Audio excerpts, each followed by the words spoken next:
السلام علیکم ورحمۃ اللہ وبرکاتہ۔ امید ہے کہ سبھی احباب بخیر و عافیت ہوں گے، اور دعا ہے کہ اللہ تبارک و تعالی سبھی کو خیر و عافیت کے ساتھ میں رکھے۔ آج کے سبق کے اندر ہم پڑھیں گے سورہ بقرہ پارہ نمبر 2 اور آیت نمبر 169 اور آیت نمبر 170۔ تو چلیے سبق کو شروع کرتے ہیں۔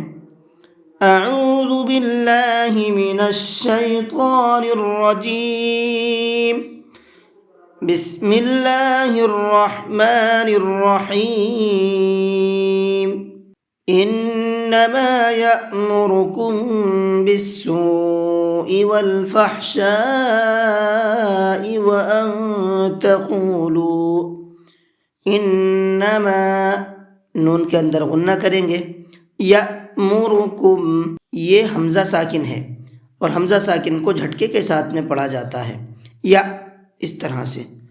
کم یہ میم ساکن ہے اور اس کے بعد میں با ہے، میم ساکن کے بعد میں با آتا ہے تو وہاں غنہ و اخفا دونوں کر کے پڑھتے ہیں۔ بالسوء یہ بڑا مد ہے، اس کو 4 سے 5 الف کی برابر کھینچ کر کے پڑھیں گے۔ والفحشاء یہاں پر بھی یہ بڑا مد ہے، اس کو بھی 4 سے 5 الف کی برابر کھینچیں گے۔ وَأَن تَقُولُوا یہاں پر یہ نون ساکن ہے اور نون ساکن کے بعد میں تا ہے، تا اخفا کے حرفوں میں سے ہے۔ نون ساکن کے بعد میں اخفا کے حرفوں میں سے کوئی بھی حرف آتا ہے تو نون کے اندر اخفا کرتے ہیں، نون کی آواز کو ناک میں چھپا کر کے پڑھتے ہیں۔ وَأَن تَقُولُوا عَلَى اللَّهِ مَا لَا تَعْلَمُونَ عَلَى اللَّهِ اللہ کے لام کو پر کر کے پڑھیں گے، اس لیے کہ اللہ کے لام سے پہلے زبر ہے۔ وَإِذَا قِيلَ لَهُمُ اتَّبِعُوا مَا أَنزَلَ اللَّهُ قَالُوا وَإِذَا قِيلَ قاف کو پر کر کے پڑھیں گے، ما انزل اللہ یہاں پر یہ چھوٹا مد ہے، اس کو 1 سے 3 الف کے برابر کھینچ کر کے پڑھیں گے۔ انزل نون ساکن کے بعد میں زا ہے اور زا بھی اخفا کے حرفوں میں سے ہے، تو یہاں نون کی آواز کو ناک میں چھپا کر کے پڑھیں گے۔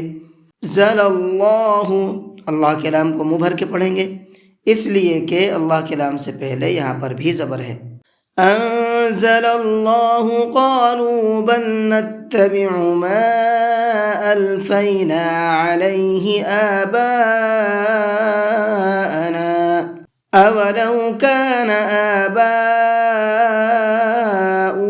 لا يعقلون شیئا ولا يہتدون۔ آباؤہم یہاں پر حمزہ کو بھی کھینچ کر کے پڑھیں گے، اس لیے کہ اس کے اوپر یہ کھڑا زبر ہے۔ اب یہ حمزہ کیوں کہہ رہا ہوں میں اس کو، اس لیے کہ الف کے اوپر جب کچھ بھی حرکت آ جاتی ہے، زبر زیر پیش، کھڑا زبر کھڑی زیر کچھ بھی آ جائے تو پھر وہ الف حمزہ بن جاتا ہے۔ لا يعقلون یہاں پر یہ بڑا قاف ہے، اس کو پر کر کے پڑھیں گے۔ شیئا یہ حمزہ کے اوپر تنوین ہے اور تنوین کے بعد میں واو ہے، تنوین کے بعد میں اگر واو آتا ہے تو اس تنوین کے اندر بھی غنہ کر کے پڑھتے ہیں۔ شیئا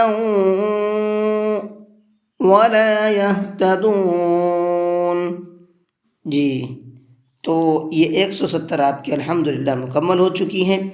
اس سبق کے اندر جو تجویدی پوائنٹ ہیں وہ میں نے آپ کو بتا دیے ہیں، ان تمام پوائنٹ کو آپ دھیان میں رکھ کر کے پریکٹس کیجئے اور جس طرح سے میں نے بتایا ہے اسی طرح سے پڑھنے کی کوشش کیجئے، انشاءاللہ بہترین قرآن کریم پڑھنا سیکھ جائیں گے۔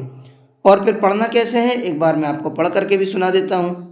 انما یأمرکم بالسوء والفحشاء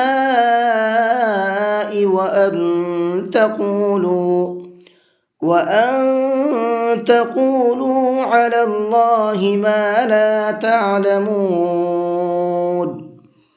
وَإِذَا قِيلَ لَهُمُ اتَّبِعُوا مَا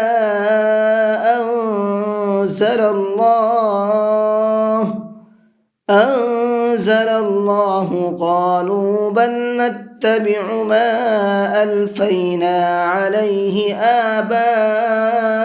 آبَاءَنَا أولو كان آباؤهم لا يعقلون شيئا ولا يهتدون. جی آج کے سبق کو یہیں پر ختم کرتے ہیں. السلام علیکم ورحمۃ اللہ وبرکاتہ.